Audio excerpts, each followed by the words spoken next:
नमस्कार साथियों, स्वागत है आपका मैं हिंदी चैनल पर। आज प्रस्तुत है कमलेश्वर की लिखी कहानी राजा निर्बंसिया का तीसरा और अंतिम भाग। यदि अभी तक आपने इस कहानी का पहला भाग नहीं सुना है तो डिस्क्रिप्शन में दिए लिंक पर जाकर के इसका पहला भाग जरूर सुने, तभी आपको कहानी का यह अंश समझ में आएगा। तो चलिए बिना विलंब किए शुरू करते हैं कहानी। तड़के ही ठेले पर लगे लकड़हारे लकड़ी चीरने आ जाते, तब जगपति कंबल लपेट घर की ओर चला जाता। राजा रोज सवेरे टहलने जाते थे। माँ कहानी सुनाया करती थी। एक दिन जैसे ही महल के बाहर निकलकर आए कि सड़क पर झाड़ू लगाने वाली मेहतरानी उन्हें देखते ही अपना झाड़ू पंजा पटक कर माथा पीटने लगी और कहने लगी, हाय राम, राजा निर्बंसिया का मुंह देखा है, न जाने रोटी भी नसीब होगी कि नहीं, न जाने कौन सी विपत टूट पड़े। राजा को इतना दुख हुआ कि उल्टे पैरों महल लौट गए। मंत्री को हुक्म दिया कि उस मेहतरानी का घर नाज से भर दें और सब राजसी वस्त्र उतार राजा उसी क्षण जंगल की ओर चले गए। उसी रात रानी को सपना हुआ कि कल की रात की तेरी मनोकामना पूरी होने वाली है। रानी बहुत पछता रही थी, पर फौरन ही रानी राजा को खोजती खोजती उस सराय में जा पहुंची जहां वह टिके हुए थे। रानी भेष बदलकर सेवा करने वाली भटियारिन बनकर राजा के पास रात में पहुंची। रात भर उनके साथ रही और सुबह राजा के जगने के पहले ही सराय छोड़ महल में लौट आई। राजा सुबह उठकर दूसरे देश की ओर चले गए। 2 ही दिनों में राजा के निकल जाने की खबर राज भर में फैल गई। राजा निकल गए, चारों तरफ यही खबर थी। और उस दिन टोले मोहल्ले के हर आंगन में बरसात के मेघ की तरह यह खबर बरसकर फैल गई कि चंदा के बाल बच्चा होने वाला है।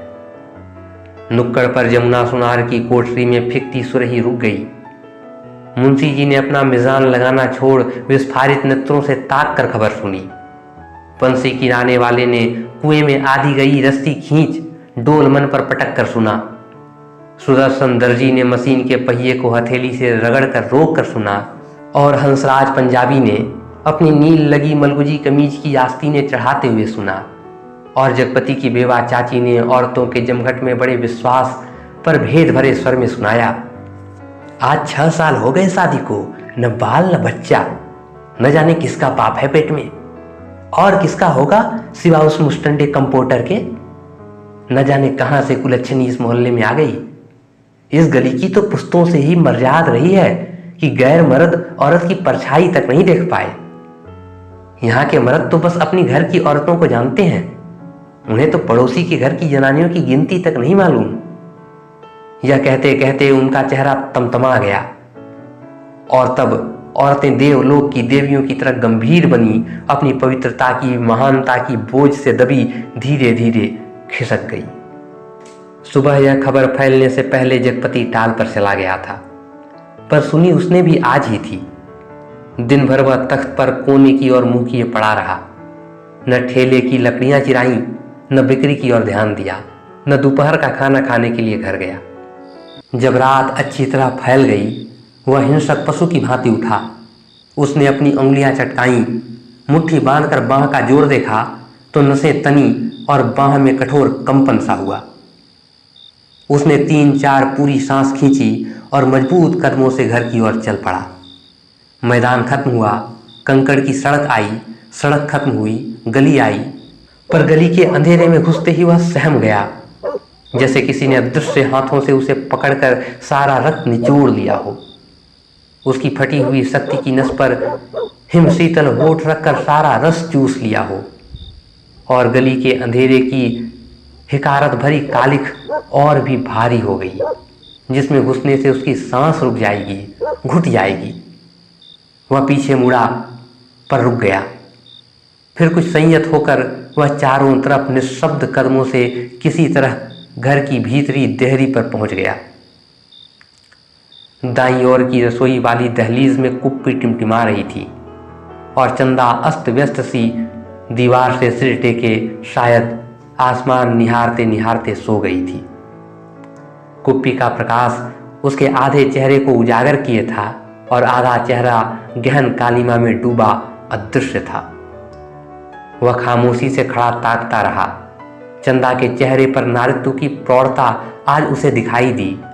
चेहरे की सारी कमनीयता न जाने कहाँ खो गई थी। उसका अछूतापन न जाने कहाँ लुप्त हो गया था। फूला फूला मुख जैसे टहनी से तोड़े फूल को पानी में डालकर ताजा किया गया हो, जिसकी पंखुड़ियों में टूटने की सुरमई रेखाएं पड़ गई हों, पर भीगने से भारीपन आ गया हो। उसके खुले पैर पर उसकी निगाह पड़ी तो सूजा सा लगा। एड़ियां भारी, सूजी सी और नाखूनों के पास अजब सा सूखापन था। जगपति का दिल एक बार महसूस उठा। उसने चाहा कि बढ़कर उसे उठा ले, अपने हाथों से उसका पूरा शरीर छू छू कर सारा कलुष पोंछ दे, उसे अपनी सांसों की अग्नि में तपाकर एक बार फिर पवित्र कर ले और उसकी आंखों की गहराई में झांक कर कहे, देवलोक के किस शाप निर्वासित हो तुम इधर आ गई चंदा? यह शाप तो अमिट था। तभी चंदा ने हड़बड़ाकर आंखें खोली। जगपति को सामने देखकर उसे लगा कि वह एकदम नंगी हो गई हो। अतिशय लज्जित हो उसने अपने पैर समेट लिए, घुटनों से धोती नीचे सरकाई और बहुत संयत से उठकर रसोई के अंधेरे में खो गई। जगपति एकदम हताश हो वहीं कमरे की देहरी पर चौखट में सिर टिकाकर बैठ गया। नजर कमरे में गई तो लगा कि पराये स्वर वहां गूंज रहे हैं, जिसमें चंदा का भी एक स्वर है। एक तरफ घर के हर कोने से अंधेरा सैलाब की तरफ बढ़ता आ रहा था। एक अजीब निस्तब्धता, असमंजस, गति पर पथभ्रष्ट, शक्लें पर आकारहीन। खाना खा लेते? चंदा का स्वर कानों में पड़ा। वह अनजाने ऐसे उठ बैठा जैसे तैयार बैठा हो। उसकी बात की आज तक उसने अवज्ञा न की थी। खाने तो बैठ गया पर कौर नीचे नहीं सरक रहा था। तभी चंदा ने बड़े सधे शब्दों में कहा, कल मैं गांव जाना चाहती हूं। जैसे वह इस सूचना से परिचित था, बोला, अच्छा। चंदा फिर बोली, मैंने बहुत पहले घर चिट्ठी डाल दी थी, भैया कल लेने आ रहे हैं। तो ठीक है, जगपति वैसे ही डूबा डूबा बोला। चंदा का बांध टूट गया और वहीं घुटनों में मुंह दबाए कातर-सी फपक फपक कर रो पड़ी। वह न उठ सकी न हिल सकी। जगपति क्षण भर को विचलित हुआ, पर जैसे जम जाने के लिए उसके होठ फड़के और क्रोध के ज्वालामुखी को जबरन दबाते हुए वह फूट पड़ा, यह सब मुझे क्या दिखा रही है? बेशर्म, बेगैरत। उस वक्त नहीं सोचा था जब मेरी लाश तले, तब की बात झूठ है। सिसकियों के बीच चंदा का स्वर फूटा, लेकिन जब तुमने मुझे बेच दिया। एक भरपूर हाथ चंदा की कनपटी पर आग सुलगाता पड़ा और जगपति अपनी हथेली दूसरी से दबाता खाना छोड़कर कोठरी में घुस गया और रात भर कुंडी चढ़ाए उसी कालिख में घुटता रहा। दूसरे दिन चंदा घर छोड़कर अपने गांव चली गई। जगपति पूरा दिन और रात टाल पर ही काट देता, उसी वीराने में, तालाब के बगल, कब्र, बबूल और तार के पेड़ के पड़ोस में। पर मन मुर्दा हो गया था। जबरदस्ती वह अपने को वहीं रोके रखता। उसका दिल होता कहीं निकल जाए, पर ऐसी कमजोरी उसके तन और मन को खोखला कर गई थी कि चाहने पर भी वह कहीं जा न पाता। हिकारत भरी नजरें सहता, पर वहीं पड़ा रहता। काफी दिनों बाद जब नहीं रहा गया तो एक दिन जगपति घर पर ताला लगा नजदीक के गांव में लकड़ी काटने चला गया। उसे लग रहा था कि वह पंगु हो गया है, बिल्कुल लंगड़ा, एक रेंगता कीड़ा जिसके न आंख है, न कान, न मन, न इच्छा। वह उस बाग में पहुंच गया जहां खरीदे पेड़ कटने थे। दो आरे वालों ने पतले पेड़ के तने पर आरा रखा और कर कर का आवाज शोर शुरू हो गया। दूसरे पेड़ पर बन्ने और शकुरे की कुल्हाड़ी बज उठी और गांव से दूर उस बाग में एक लयपूर्ण शोर शुरू हो गया। जड़ पर कुल्हाड़ी पड़ती तो पूरा पेड़ थर्रा जाता। करीब के खेत की मेड़ पर बैठे जगपति का शरीर जैसे कांप कांप उठता। चंदा ने कहा था, लेकिन जब तुमने मुझे बेच दिया। क्या वह ठीक कहती थी? क्या बचन सिंह ने टाल के लिए जो रुपए दिए थे उसका ब्याज इधर चुकता हुआ? क्या सिर्फ वही रुपए आग बन गए जिसकी आंच में उसकी सहनशीलता, विश्वास और आदर्श मोम से पिघल गए? शकूरे, बाग से लगे दड़े पर से किसी ने आवाज लगाई। शकूरे ने कुल्हाड़ी रोककर वहीं से हाँक लगाई। कोने के खेत से लीक बनी है, जरा मेड़ मारकर लंघा लगाड़ी। जगपति का ध्यान भंग हुआ। उसने मुड़कर दड़े पर आंख लगाई। 2 भैंसा गाड़ियां लकड़ी भरने के लिए आ पहुंची थी। शकूरे ने जगपति के पास आकर कहा, एक गाड़ी का भूत हो गया, बल्कि 1.5 गाड़ी का। अब इस पतरिया पेड़ को न छाड़ दें। जगपति ने उस पेड़ की ओर देखा जिसे काटने के लिए शकूरे ने इशारा किया था। पेड़ की शाख हरी पत्तियों से भरी थी। वह बोला, अरे यह तो हरा है, अभी से छोड़ दो। हरा होने से क्या, उखड़ तो हो गया है, न फूल का न फल का। अब कौन इसमें फूल फल आएंगे? 4 दिन में पत्ती झुरा जाएंगी। शकूरे ने पेड़ की ओर देखते हुए उस्तादी अंदाज में कहा, जैसा ठीक समझो तुम। जगपति ने कहा और उठकर मेड़ मेड़ पक्के कुएं पर पानी पीने चला गया। दोपहर ढलते गाड़ियां भरकर तैयार हुई और शहर की ओर रवाना हो गई। जगपति को उनके साथ जाना पड़ा। गाड़ियां लकड़ी से लदी शहर की ओर चली जा रही थीं और जगपति गर्दन झुकाए कच्ची सड़क की धूल में डूबा भरी कदमों से धीरे धीरे उन्हीं की बजती घंटियों के साथ निर्जीव सा बढ़ता जा रहा था। कई बरस बाद राजा परदेश से बहुत सा धन कमाकर गाड़ी में लाद कर अपने देश लौटे। माँ सुनाया करती थी, राजा की गाड़ी का पहिया महल से दूर पतेल की झाड़ में उलझ गया। हर तरह कोशिश की पर पहिया न निकला। तब एक पंडित ने बताया कि सकट के दिन का जन्मा बालक अगर अपने घर की सुपारी लाकर इसमें छुआ दे तो पहिया निकल आएगा। वहीं 2 बालक खेल रहे थे। उन्होंने जब यह सुना तो कूद कर पहुंचे और कहने लगे कि हमारी पैदाइश सकट की है, पर सुपारी तब लगाएंगे जब तुम आधा धन देने का वादा करो। राजा ने बात मान ली। बालक दौड़े दौड़े घर गए, सुपारी लाकर छुआ दी, फिर घर का रास्ता बताते बताते आगे चले। आखिर गाड़ी महल के सामने उन्होंने रोक ली। राजा को बड़ा अचरज हुआ कि हमारे ही महल में ये बालक कहाँ से आ गए।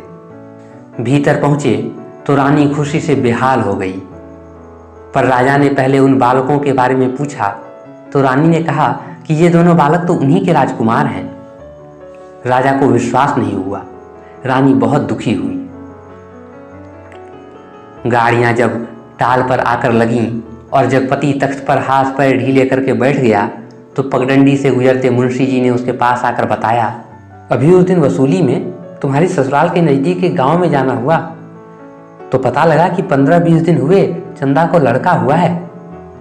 और फिर जैसे मोहल्ले में सुनी सुनाई बातों पर पर्दा डालते हुए बोले, भगवान के राज में देर है, अंधेर नहीं जगपति भैया।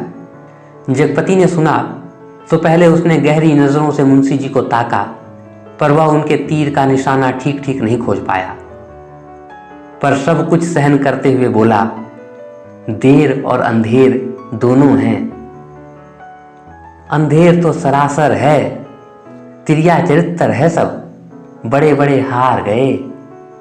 कहते कहते मुंशी जी रुक गए, पर कुछ इस तरह जैसे कोई भेद भरी बात है जिसे उनकी गोल होती हुई आंखें समझा देंगी। जगपति मुंशी जी की तरफ ताकता रह गया। मिनट भर मनहूस सा मौन छाया रहा। उसे तोड़ते हुए मुंशी जी बड़ी दर्द भरी आवाज में बोले, सुन तो लिया होगा तुमने। क्या? कहने को जगपति कह गया, पर उसे लगा कि अभी मुंशी जी उस गांव में फैली बातों को ही बड़ी बेदर्दी से कह डालेंगे।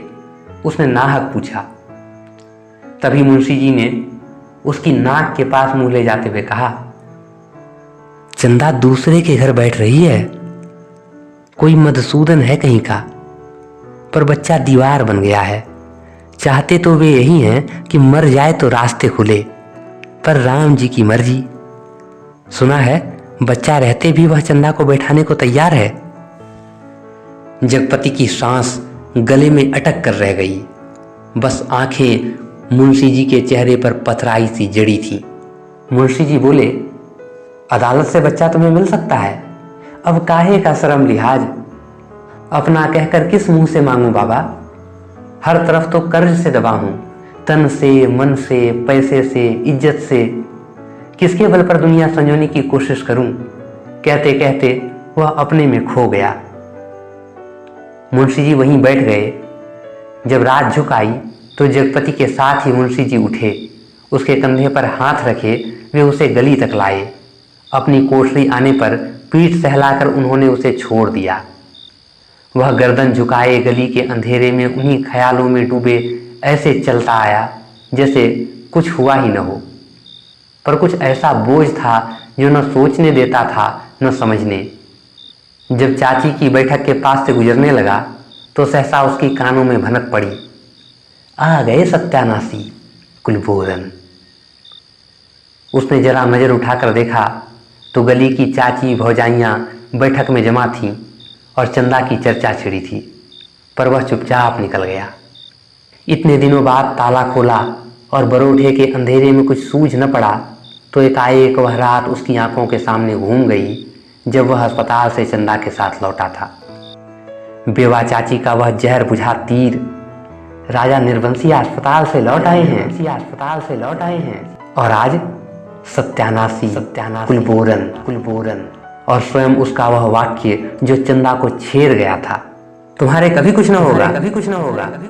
और उस रात की शिशु चंदा का लड़का हुआ है। वह कुछ और ही जनती, आदमी का बच्चा न जनती।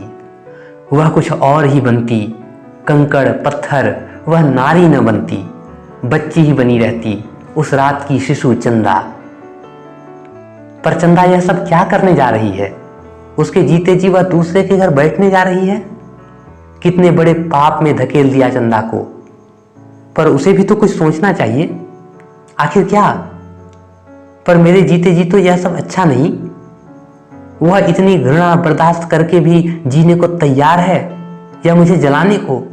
वह मुझे नीच समझती है, कायर।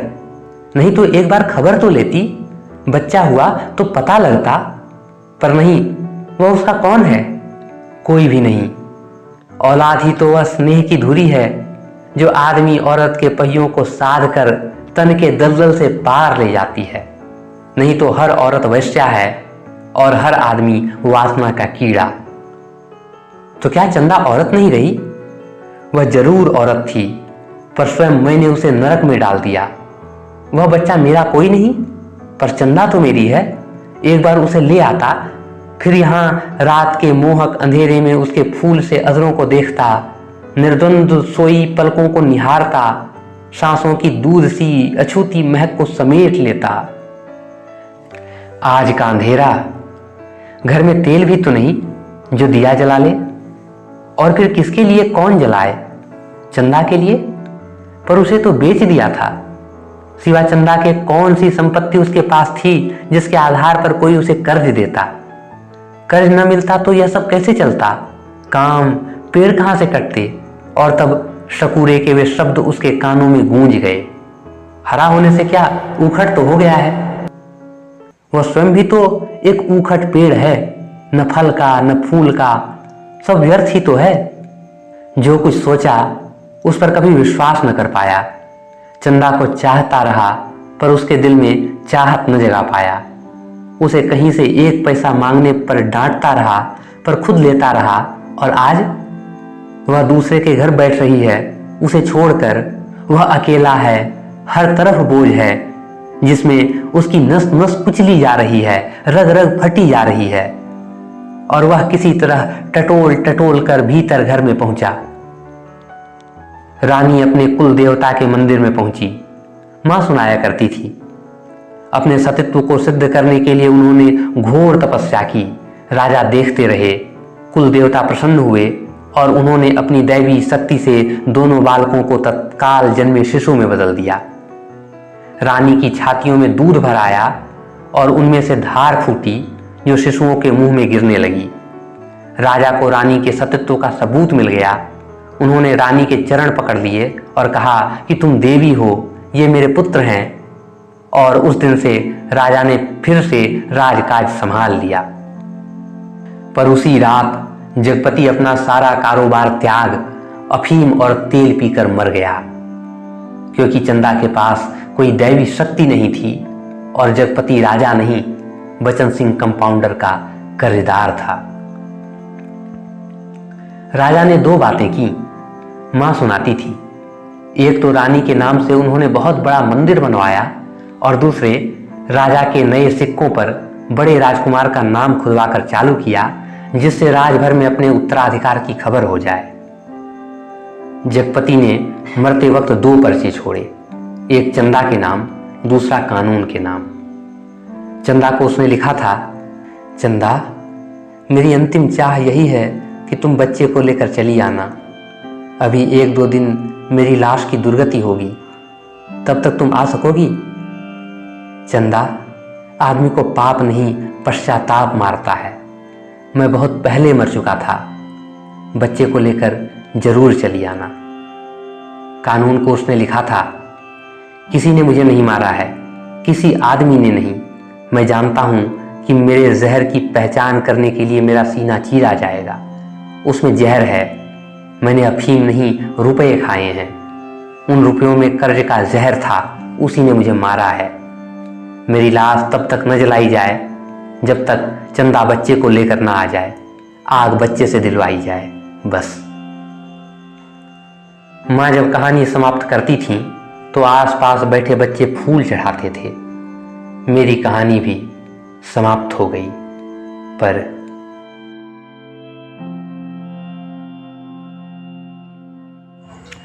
आज की कहानी तो यहीं खत्म होती है। यदि आप अभी तक मेरे साथ जुड़े हुए हैं और आपने पूरी कहानी सुनी है तो कमेंट बॉक्स में अपने विचार जरूर साझा करें। मैंने इस चैनल पर यूजीसी नेट के पाठ्यक्रम में शामिल हिंदी की अन्य महत्वपूर्ण कहानियां भी सुनाई हैं। उन्हें सुनने के लिए दाईं वाली प्लेलिस्ट पर क्लिक करें, और यदि आप दिनकर, निराला, महादेवी, अज्ञेय आदि महाकवियों की चुनिंदा कविताएं सुनना चाहते हैं तो बाईं वाली प्लेलिस्ट पर जाएं।